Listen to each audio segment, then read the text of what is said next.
Hello everybody, welcome to this market report. Today we're Thursday, February 20, 2014. My name is Christian Charlo.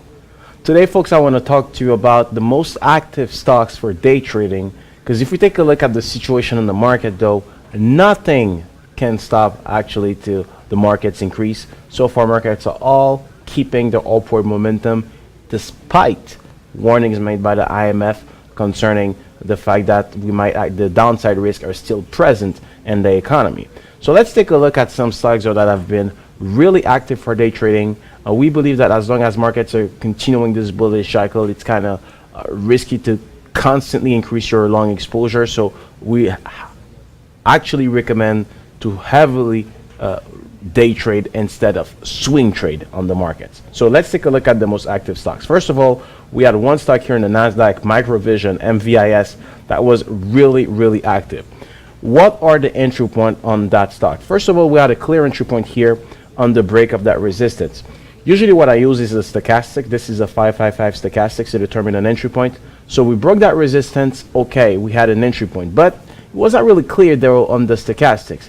What you could also consider is the volume. So on the break of that resistance here around $2, what happened with the volumes? Volume started to increase. So that confirmed that there was some buyer's momentum there on that stock around this area. Also, another entry point, where was it? We had an entry point again at 241. What happened with the stochastics? The 555 stochastics was making a higher bottom. So we had a lower bottom here, a higher bottom there, an increasing volume. That confirms the buyer's momentum. Where did we have also another entry point? Here on the break of that other resistance there around 264. What happened with the stochastics? We're making a higher bottom. So you see we had a lower bottom here and a higher bottom after, and also volumes were also increasing in that. So that also confirmed a clear entry point on that stock. We also had here an entry point at 303. Even if the stochastics was showing a higher bottom, it didn't really work. So it's not a science that works all the time. Usually what's important though is that if you're getting into a stock like that, make sure that you put your stop loss. So those of you who got in, let's say at 303, well, you had a support that's there. So if you see the stochastics didn't work on the stochastics though, well then your stop loss should have been around 282. Or if you're being more patient, you could say, you know what, I'm going to tolerate at 282 because I'm starting to see a rebound there. So your new entry point will be at 280, higher than 282, if ever we're able to go higher than that former support. So that actually a strategy that you could use to day trade Microvision, which took 108.89%. Also, we had Stemline Therapeutics. What I like with that stock is on a daily basis, the stochastics is making a higher bottom. I like that. The stock is breaking out. It's already taking 6.80%.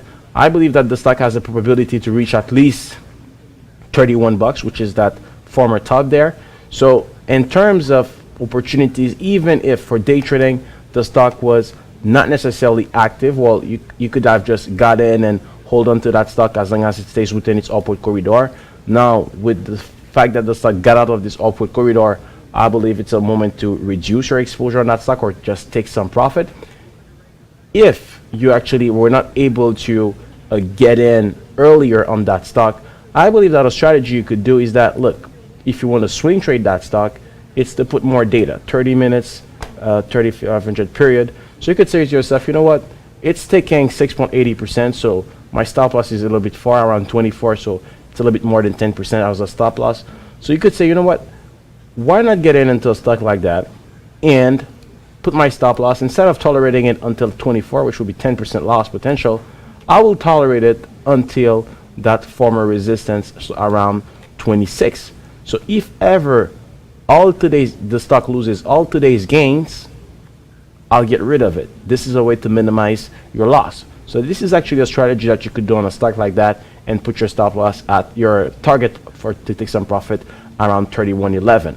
I love the bullish momentum on that stock with the stochastics that's making a higher bottom. Also, we have Calix. Calix pretty nice too. If we take a look at that stock, well, you had an entry point here, but right now we're staying flat. We're testing again that former support on Calix. But Calix, it will be the same scenario too, right? You're getting in here, and if ever the stock loses all today's gains and you raise and goes below that former resistance of February 14, 18, and 19, I'll get rid of it. And as a target for Calix though, you have 861. Look at the stochastics is showing a higher bottom. So I like that on a stock like that. But you have to put 875 your target, and your stop loss has to be around 787 on Calix. Barrick Gold today, that's the stock that we recommended among our analyst choice on marketgurus.tv. Marketgurus.tv, you can have access to that for free for 10 days just by clicking at the link below. What we like with Barrick Gold is this pattern here. Look at that downward trend. It's clearly reversing it.